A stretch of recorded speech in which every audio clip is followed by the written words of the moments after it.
Welcome back to Nova Talk. This is episode 5, the phase timeline, where we're asking a careful question. If a hypothetical XRP repricing ever happened, how might it unfold over time?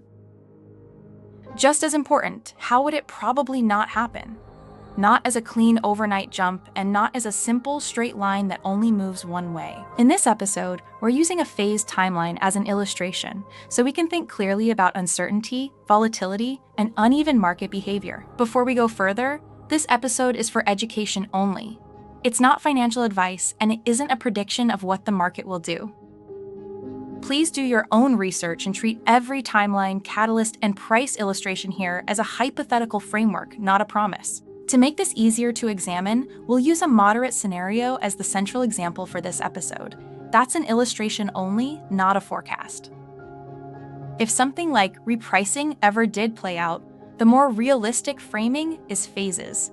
Momentum builds, narratives change, liquidity shifts, and recognition spreads over time. So instead of imagining a single dramatic moment, think in uneven windows where progress can speed up, stall out, or reverse before moving again. Phase 1 would be the initial repricing window. In this moderate illustration, that could unfold over roughly 6 to 12 months, not all at once.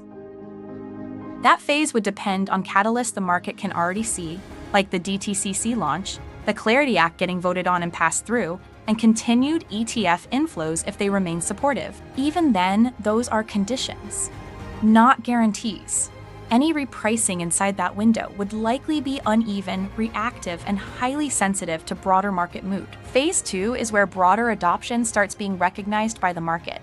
In this illustration, that might sit in an 18 to 30-month horizon. Examples could include Japan ETF launches, more country-level integrations, or additional infrastructure signals that make the story harder to ignore. At that stage, the shift isn't just technical, it's narrative. What once looked niche starts entering mainstream financial conversation. But again, this would still be a hypothetical recognition phase, not a scheduled outcome. Phase 3 would be a longer horizon recognition phase, somewhere in the 3 to 5 year range in this moderate example, where XRP is increasingly viewed as a settlement layer. Phase 4 would sit even further out, maybe 5 to 10 years, where mature adoption is the idea being tested. That means deeper integration, broader trust, and more normalized use. If you see dollar ranges on screen during these later phases, treat them as hypothetical markers inside the moderate scenario. They are not targets, guarantees, or promises. Here's the core thesis of this episode. Repricing, if it ever happened, would not be a straight line. The fantasy version is smooth growth, steady confidence, and a chart that behaves exactly the way people want it to. The more realistic version, especially in crypto, is jagged. It lurches, hesitates, overshoots, and keeps forcing the market to price uncertainty in real time. Real volatility would not look tidy.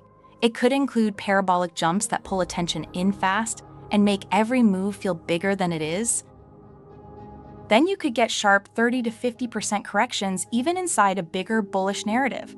In crypto, those kinds of drawdowns are part of the terrain. You could also see long sideways periods where momentum seems gone, even though the broader thesis hasn't been fully resolved either way. And sometimes the hardest drops come from unrelated news, when panic spills across the market and uncertainty bands widen all at once. As a pattern example, think about the XRP run from late 2024 into early 2025, and refresh the exact framing before publishing.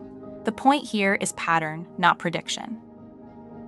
First came a sharp rise, the kind of move that can make a new narrative feel instantly confirmed. Then came the pullback, followed by a much longer sideways consolidation where attention cooled and conviction got tested. That's the pattern to remember.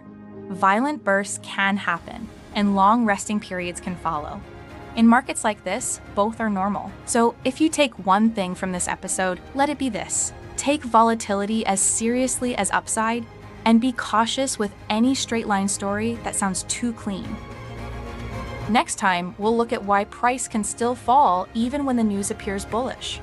I'm Nova, and this is Nova Talk.